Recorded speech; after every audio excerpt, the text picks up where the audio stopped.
superintendente do Instituto de Desenvolvimento Industrial, Carlos Matos. Novidades agora no mês de agosto, já não? Sim, estamos preparando um livro que vai consolidar esse trabalho de inovação, chamado Inovando no Ceará, onde estão envolvidos o Pedro Cisnando, Mônica, a equipe de Israel, para que nós possamos apresentar à sociedade cearense o esforço que foi feito nesses 2 anos do projeto Uniempro.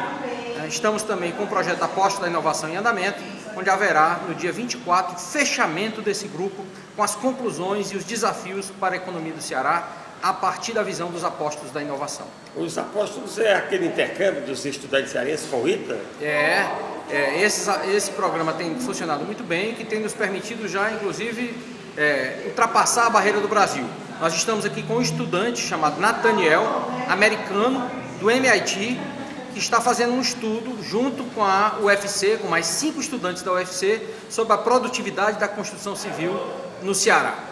E também, Eliomar, nós estamos preparando todos os preparativos para ir para mais uma região com a Casa da Indústria, o Polo de Inovação Regional do Cariri, que será inaugurado no dia 5 de agosto pelo presidente Roberto Macedo. E o que vai oferecer esse polo? Esse polo é uma integração não só da Casa da Indústria, com toda o SESI, Senai, IEL, a FIRES, o INDE, todo o esforço do sistema indústria para o desenvolvimento da região, focado no desenvolvimento do Cariri, mas catalisar os esforços do poder público, das prefeituras regionais, das ações do governo do estado na região, junto com o governo federal, interagindo com a iniciativa privada, visando a geração de trabalho, a geração de emprego. Já foi possível ver setores emergentes lá que precisam de apoio para crescer. O setor metal mecânico cresce bem lá, se apoiado pode crescer muito mais.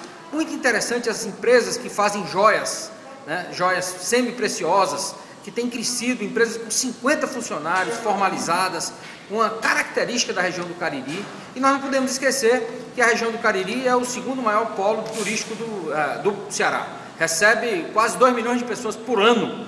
É muito, é um potencial a ser transformado em riqueza para a região do Cariri.